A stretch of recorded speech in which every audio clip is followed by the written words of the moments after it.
out there. Thank you. Thank you. Thank you. I'm honored and I'm blown away, even though this is my 25th year plus doing this. I've been doing this for a quarter of a century now, which is quite amazing for me in the process. Thank you.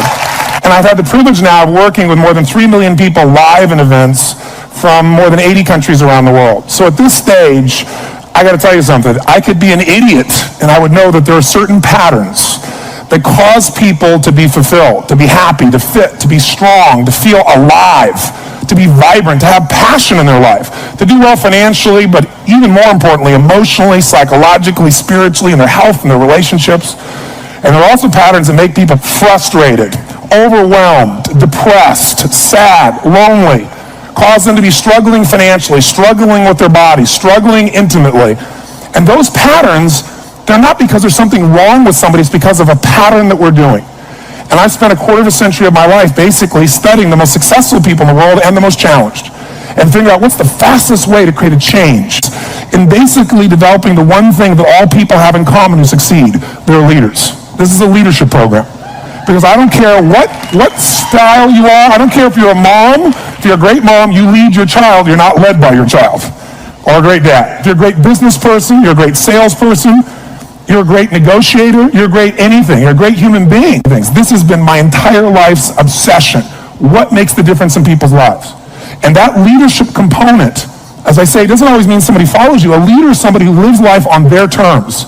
That you will never settle for less than you can be or share or give or create. It's not what we get that makes us happy, it's who we become. How we live our life, who we are as a person. People can take away all the things, but who you become, no one can take away. And the problem is most of us are trying to be something we're not. And it isn't so much about change, about changing yourself. The change happens when you be yourself. Know thyself, that's the hard part for most people, and then be thyself. Because most of us in our lives, out of our desire for respect or achievement or love or connection or something, we've been trying to be the way we think we have to be in order to get that love, respect, appreciation, whatever it is we've been after at some unconscious level. And we've been doing it so long that we think that this is who we are. Because success without fulfillment is failure. And I can't tell you how many people I work with who are supposedly the best in the world at what they do, and they have more money than they can spend, and they have all these people that love and respect them, and yet they're unhappy inside. Because if you want to know what's really you, where you're going to be alive is when it's really you. And you may even think you know who you are because you've been living a certain way, but I'll tell you how you'll know. You'll feel euphoric, you'll feel strong, you'll feel unlimited, you'll feel free. I have seen, and of 3 million people around this earth in 80 countries, I've seen just about everything you can see, and there are only so many patterns. And what you're going to find underneath all of this behavior is we have the same needs. There are 6 human needs we're going to review tonight. When you understand what those needs are and which ones you're focusing on, you start to understand why people do the crazy things they do, including you and I. And you begin to understand, hey, there might be a better way to meet my needs, and I don't have to get caught up in this game of stress and frustration and upset, or I could really help this person I care about, because I can see what's really going on. Part of what we want to accomplish here as leaders is we want to become practical psychologists. We want to understand what's really going on so we can help, so we can make a difference, so we can transform. So yes, of course you can do better in your business, because the more you understand about what people need and want, the greater you're going to be. The better manager, better leader, the better mom or dad, the better friend. And there's a better you that's available when you understand what's driving you. But most of us are running patterns over and over again. And we want to free that up. To free it up, we got to break the pattern. We got to do things that are different. So we're going to do something different. I'm not here because I believe in positive thinking. If you think that's what I believe, you don't know much about me. I'm not one of those people that believes you're supposed to go to your garden and chant, there's no weeds, there's no weeds, there's no weeds, there's no weeds. There's weeds right there. That's what I believe. Here's what I believe. I believe if you really want to be effective, you got to tell the truth. This is life and enterprise management. And so as a result, we want to make sure we work on both.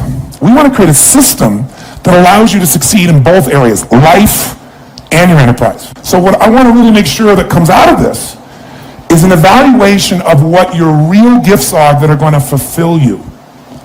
Because many of you are living a script around your life that involves having an enterprise when really that may not be your true nature. That's not to say you can't do it. It just means you can do it and you'll be stressed out of your life, stressed out of your mind. And so one of the things we want to find out is how much of that is natural as a problem, how much of that is maybe unnatural. Unnatural meaning you're having problems right now that you shouldn't be having at this stage of development. The most important element is for you to be able to do this, to be able to establish, most importantly, where you really are in your life today. Where are you? And where do you really want to go? What's going to create this extraordinary life?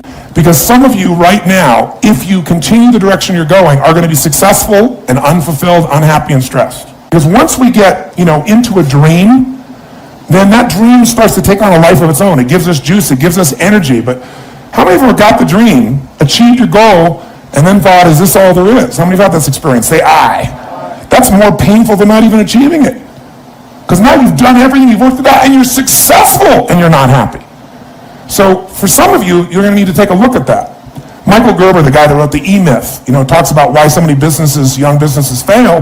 And one of the things he says is most people are not really entrepreneurs, but they think that's what they should be. They think that's the sexy thing, that's the most attractive thing, that's the best answer. And what I say to you is, you got to separate the vehicle from the outcome. What is it that's going to truly fulfill you? What is it that's going to give you that extraordinary life? What's going to make things magnificent on your terms, not somebody else's terms, not your father, your mother, your background? What is that really? Separate the vehicle, because there's many ways to get to that vehicle. And I'm saying, sometimes you got to reevaluate what's going to really make you fulfilled. What is your gift? Are you an artist? Are you the talent that can produce something no one else produces as a skill or a product or a service or some impact? Are you incredibly good at management? You really know how to manage or lead people? Are you an extraordinary entrepreneur that can take that gigantic gut load of risk and can create the vision and attract the talent that you need and the managers and leaders?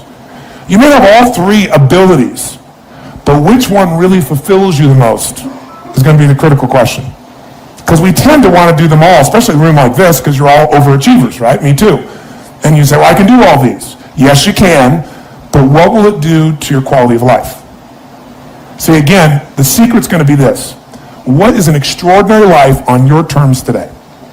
Getting clear about that. At this stage of life, where you are, where you want to go. At some level, you have a blueprint, a mindset, a belief system, a philosophy, a set of values that says, if I master this thing called my life or my enterprise, then I'll have this great feeling. But what's really interesting about life, I believe that extraordinary life, however you define it, has two master skills to it. The first skill is the science of achievement.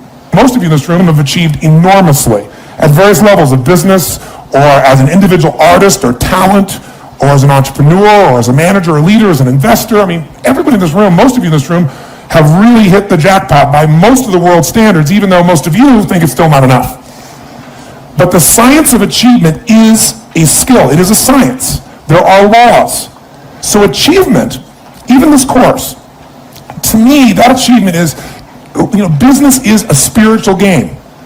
That's what I believe. It's a spiritual practice. A lot of people think it's business, oh, that's money, that's this horrible thing over there. That's one of the reasons that they never get really passionate about it. I'm a very spiritually driven, purpose-driven man. But the reason I love business is I see business as the ability to take the invisible and make it visible.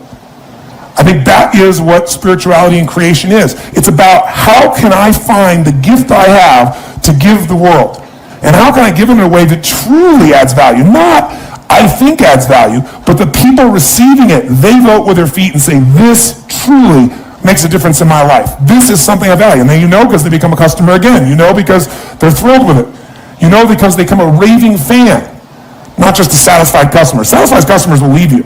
Raving fans will stick with you. The more you can cultivate that sense of wealth, that sense of abundance in you, the more you can feel that sense of joy, the more easy it's going to be for you to do financially. Because you're not going to be in this scarce, fearful mode. Now, that's not enough by itself. You can have this great sense of abundance and do the wrong mechanics and be a disaster. True or false? But if I have an area to get you started with, you want to have the emotion and psychological strength, because that's going to carry you through when the mechanics are boring or frustrating, or when things aren't working out. Your emotion, your psychology is what will carry you. It'll get you to keep doing it. Everyone knows, if you've done any studies, Dr. Seligman is very famous for doing studies on optimism. And in those studies, you know what he found out? People that are pessimists are much more realistic. They're much more accurate. If you give them a test and you ask them to look at something and give you a size measurement of it, or to evaluate their own success or failure at a task, and every study Seligman's done, he did it at the University, I think Pennsylvania if I remember correctly originally, what he found was that optimists always see themselves as doing better than they really did. They basically BS themselves. What happens to pessimists, they're 10 times more accurate. But here's what he found out. What he found out is because the people who are accurate never push themselves because they know it's never going to work anyway. Whereas the optimist sees it better than it is, so they keep doing it. Because they have the illusion they did well, I'll do even better next time. And because of that optimism, they did it more often, and so optimists succeed at a 4 to 5-fold, depending upon the task, result ultimately beyond anything that a pessimist will do, and they're not as accurate. All that's a big way of saying is, if you can develop a psychology of resilience in yourself, you don't have to be optimistic or fake, you can be real. The realness is, whatever shows up, you are larger than anything that can happen to you. You are larger than any financial challenge you could ever face. Initially, we'll say, well, look at their houses, look at their homes, and they don't really have electricity, they don't have this, but they don't feel poor. It's your identity. The way you define the wealth determines whether you're wealthy or not. So are there enough things for you, knowing that 2/3 of the planet lives on $2 a day, that you could get yourself to really feel grateful, yes or no? Yes. How much of your life do you get benefits from today that you never had to create? Think about it. Like I said, the roads you ride on, the library, the books you didn't have to write, right? The internet that you can access in seconds and get answers to just about anything. The people in your life that you didn't have to raise, but are there for you. Think about all the different aspects of your life. If you want to be wealthy, all you have to do is associate. So before we do the financial part, because financial independence is different than wealth. Wealth is that state of mind. Financial independence is being in that position where you don't ever have to work again. That if you work, you do it because you really want to. Now, I'll give you a clue. If you get financially independent and you don't work, you'll be miserable. I can't tell you how many friends I have that sold their company, made $50 million. One man made almost $1 billion. And was really excited for a while. But after a while, I was like bored. His vehicle of his business gave him a sense of contribution, and he was always growing, figuring out how to solve problems, and he had all the people he was connected to in the business, all the employees and friends and associates. So I want to tell you, I'm not just saying this as some little positive thinking technique. I'm telling you, this is the secret, the real secret, to shift it inside of you and to add the real value. Most people are trying to pursue something in the future that they already have. I want you to think of what it is you think you want that will make you wealthy or financially free. By defining the game in a winnable way. A certain amount of money that we meet, and that covers what we're going to call financial security, which might be your housing, your cars, your food, and basic entertainment. How many would feel rich if you didn't have to work, if your investments alone, the income from your investments, the income, covered those 4 items, your housing for the rest of your life, your food, right, your travel, and some entertainment? How many think that would feel pretty good? Say, ah. And by the way, that number is way smaller than what most of you think of when you think about being financially independent, which is everything covered without working. So why not get the first one down pat? And you're going to know exactly what that number is for you and what it's going to take for that number where you don't have to work to meet it. Then we can look at financial independence, where you don't have to work and everything is covered. Then we go to financial freedom. You don't have to work and everything you can think of is covered. Anything you ever want to do for yourself or others, those you want to give. That's a different level, isn't it? And most people think of financial freedom, they come up with this gigantic number that if you even figured out everything you want, it's nowhere near as big as you think. Hi, I'm Tony Robbins. Hi, I'm Sage Robbins. A lot of people have relationships where they've settled and they've gotten themselves in a place where it's a friendship, you know, a pat on the back, a little kiss on the cheek, but there's not that aliveness anymore. And oftentimes we're told, well, that's what you're supposed to expect after a period of time. Because it isn't about time, it's about triggers and knowing those really are. And the other thing we just want you to know is this is really about how to be happy. Because, you know, so many people in life have these dreams and goals, and then they get them and they're unhappy. And when you travel around the world, here's what you find. I don't care what background people have, what their religious belief is, what level of success or challenge they have in their life. People want happiness. They want joy. They want to feel good about their life. They want a sense of meaning, that there's love and passion there, that maybe there's something in your life that you've done that you know has made a difference for someone you love. Nothing feels greater than that. And also knowing someone loves you so much, they're so passionate for you, that your life has a different level of meaning. But as important as this area is, for most people, this is the area they master the least. Most of us run to work, or we run to business, or shaping our bodies or our kids because it's safer and we have control. But this is an area that if you take charge of yourself, and if you understand the dynamics of men and women in relationship, you can make changes in minutes that maybe you've tried to make for years and really not been able to experience. Our goal is to give you the resources to take whatever you've been talking about, whatever you've been dreaming about, or as great as your relationship is, to the next level, where love and passion is a daily experience. So we thank you, and we're going to begin this process. Thank you for joining us. Maybe one day we'll meet you personally at a program, but until then, God bless. Just stay on the line, and pretty soon you'll meet Jen and Paul, and you'll see what it's like to be able to come back from the edge. God bless, and we'll look forward to meeting you soon. Live with passion and love. And love.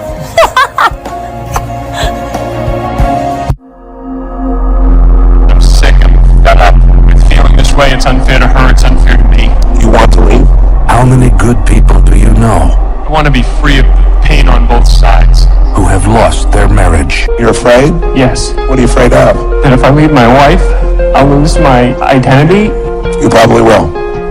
In fact, it'll be worse than that. Do you have kids? Yes. You'll feel them hating you at times.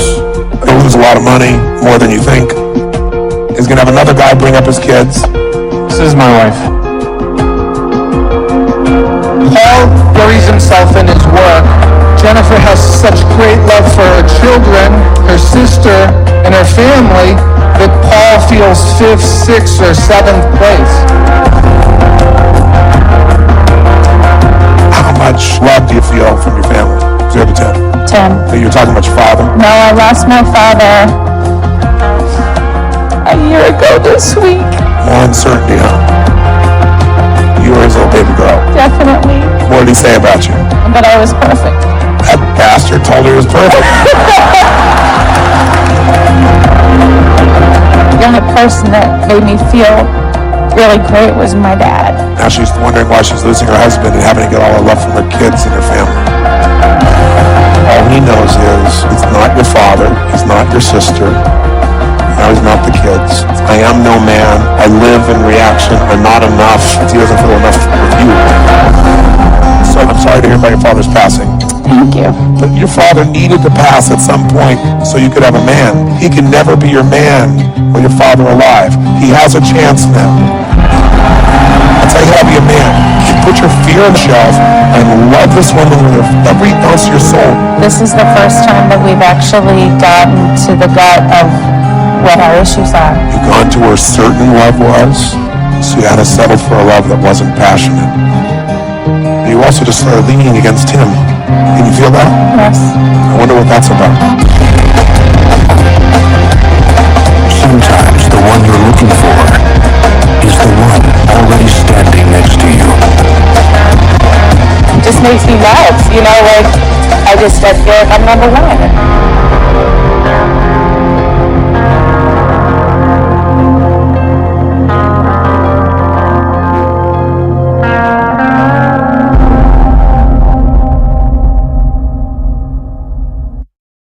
We're living in a society where nobody moves anymore. What do we like today? A lot of people get injured today. They don't get injured smashing into people playing football. They mostly get injured typing, right? You know, picking up a pencil. That's something that can hurt today because we don't use everything anymore. We live in a box.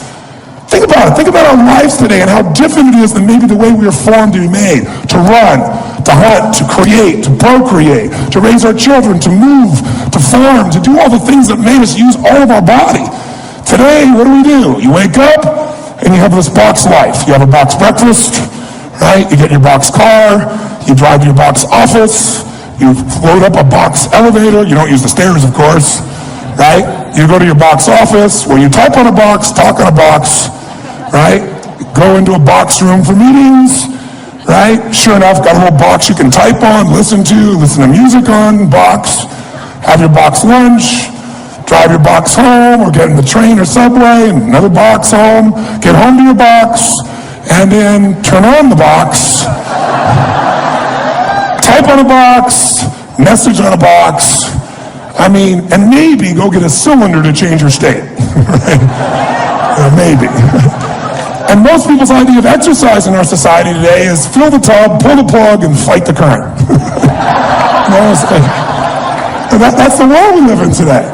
And so it's not hard to figure out why we're getting fat and why we're feeling kind of tired and why we're building up acid in our system, consuming foods that have nothing alive in them anymore. Where everything is denatured and everything is chemicalized or radiated. So it can feel overwhelming. But I think if we got back to our common sense and if we were really committed, we could make it all work. And what I'm trying to say to you is really simply this morning. I'm going to take the morning and not talk to you about how to do this. We're going to figure out why to. Because 80% of success in anything is psychology and 20% is mechanics. It's the beliefs you have that are guiding your decisions. Listen, if you make a different decision, will you take different actions? Yes or no? Yes. If you take different actions, will you get different results? Yes or no? Yes. So this day is about some new decisions. Some decisions about what you're going to believe about health and energy. How important it's going to be from you from now on. What's going to be a must for you versus a should for you. And it's not going to be a day about giving everything up. So those of you who stop breathing while I'm talking about that, I'll give you a little clue. When I'm doing things that are healthy, I enjoy being healthy because it doesn't feel like I haven't do this. It's because I'm choosing to. And I know I always have the freedom to choose something else. But I choose the vast majority of the time those things that give me more energy because once you feel this kind of vitality in your body, you never want to go back. Energy is a place that I've more than been. Right? And I want to make sure that you have even more. I want to make it so that it's as effortless as possible in the future so you're not burnt out from it, so this becomes a sustainable experience. How do you make it sustainable? Create the base. How do you make it sustainable? Challenge it. Once you got a base, you challenge and grow. How do you do it? Then you got to celebrate and reward yourself for making these great rewards, and that celebration enhances your base because you feel better and stronger, and you want to do even more good things. You want to eat better. You want to play better. When you start working out and you start to get into it, you love it. You love it. And then your base gets even stronger so you can take on a bigger challenge in life. And sure enough, you reward yourself and celebrate some more. And it becomes how the rich get richer, how the happy get happier, how the healthy get healthier, and the poor get poorer, and the depressed get more depressed, and the unhealthy get more unhealthy. It's momentum. Today is that process of momentum. My goal is for you today to have more certainty. Certainty that you have the answers that can guide you, and that there will be challenges in your environment. There are going to be environmental challenges. There are going to be all kinds of things you'll face, but whatever it is, you can handle it. And I'm hoping that as a result of today, you'll not only make a difference in yourself, but you'll own this so much that you won't have to lecture anybody. They'll come to you and go, oh God, you have so much more energy. You look so much better. You lost this. How'd you do it? And you'll both say, well, let me tell you. And you will be a person who's a force for good that will pass it on to the people. So my goal today is to plant seeds so that you not only get this, but this spreads to other people.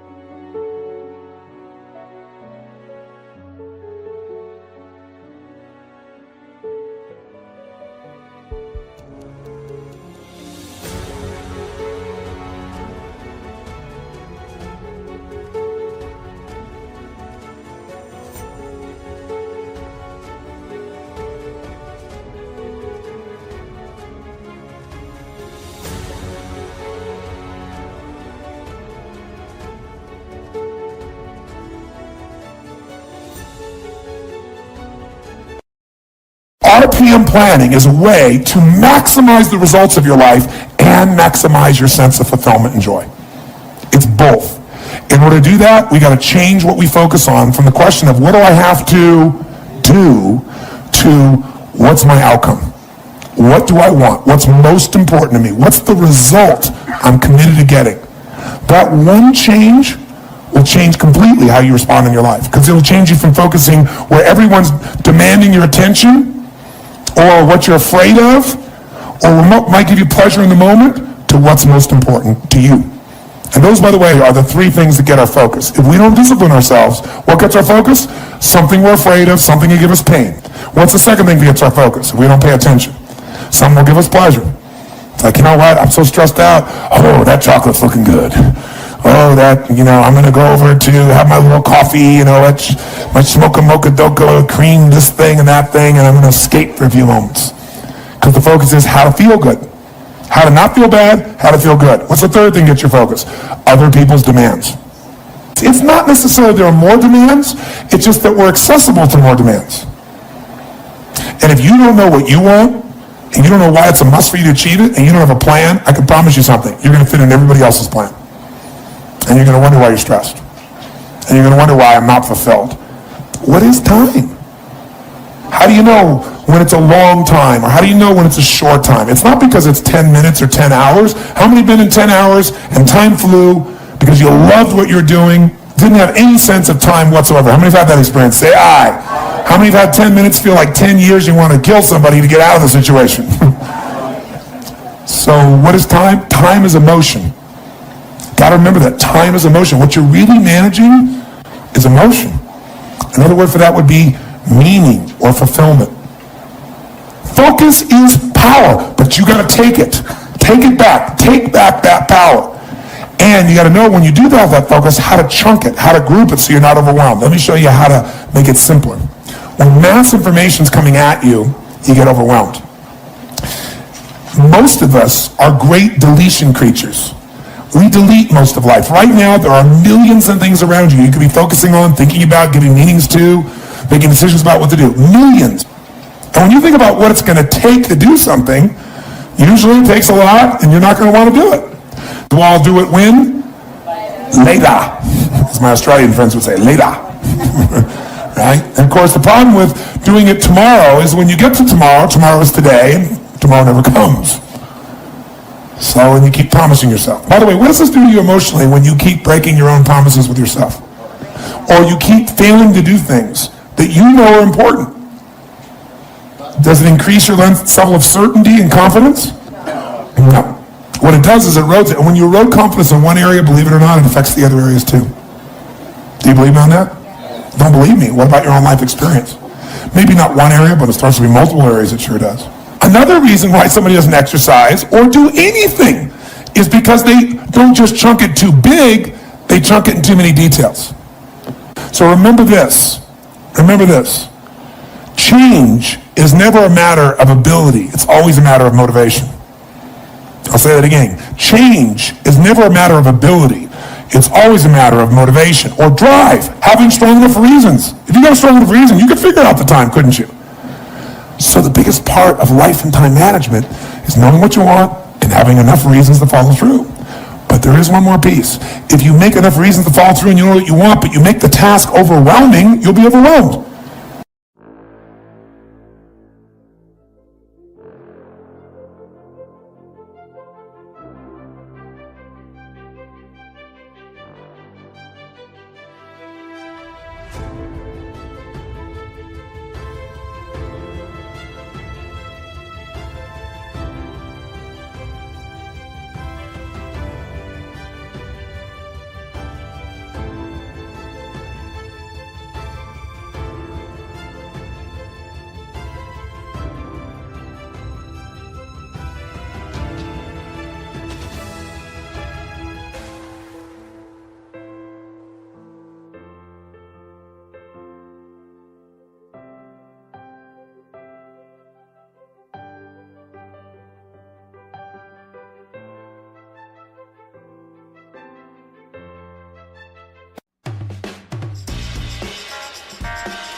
What you focus on, you feel. What you feel, you are moved to somehow actuate.